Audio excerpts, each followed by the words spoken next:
In this tutorial, I'm going to be showing you how to do an invisible join when there is no slip knot on your hook to begin with.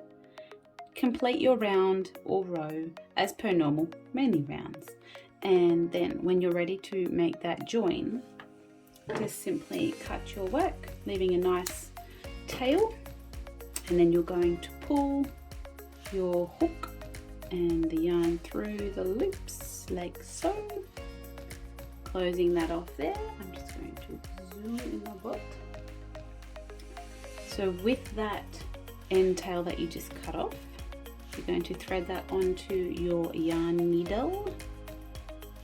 Okay, so this here is the first stitch that we created. As it has no top V stitch on top, we're going to create that now.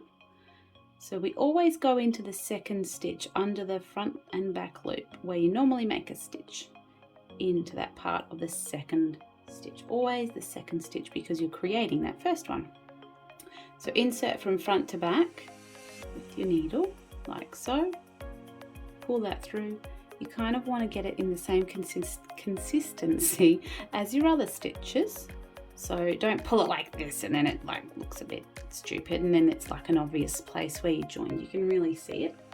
Then you're going to come back down into the stitch where the yarn came out of. So you'll see here, if you can see here, this is where the yarn came out. So we're going to go back down. What I like to do is when I go back down, I like to go through both the back loop and the third loop as well. So bring it back down here. It just kind of secures it in a little bit nicer.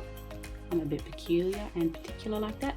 Make the stitch look like all the others. So you just have to give it a pull or you might have to loosen depending on what you crochet like. Then coming back, this is how I like to lock it in to start with. So we're going to flip our work back and we're going to go back into that third loop of the second stitch. Oh no, the first stitch. I lie.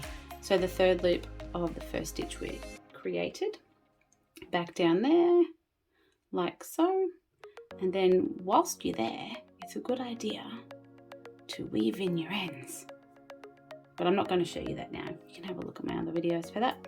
So that there is creating an invisible join. So if you didn't have the tail as an obvious telltale where you just join, you would be able to tell, like this one I just found.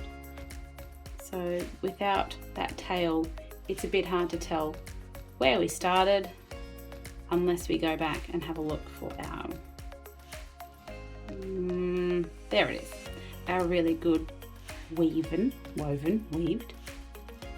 one of those ones, ends. So really handy skill to add to your crochet stitch library. I use it all the time, especially when I'm working with such colourful pieces like this one. Anyhow, I hope you enjoyed today's tutorial. Thank you for watching, and until next time, happy hooking!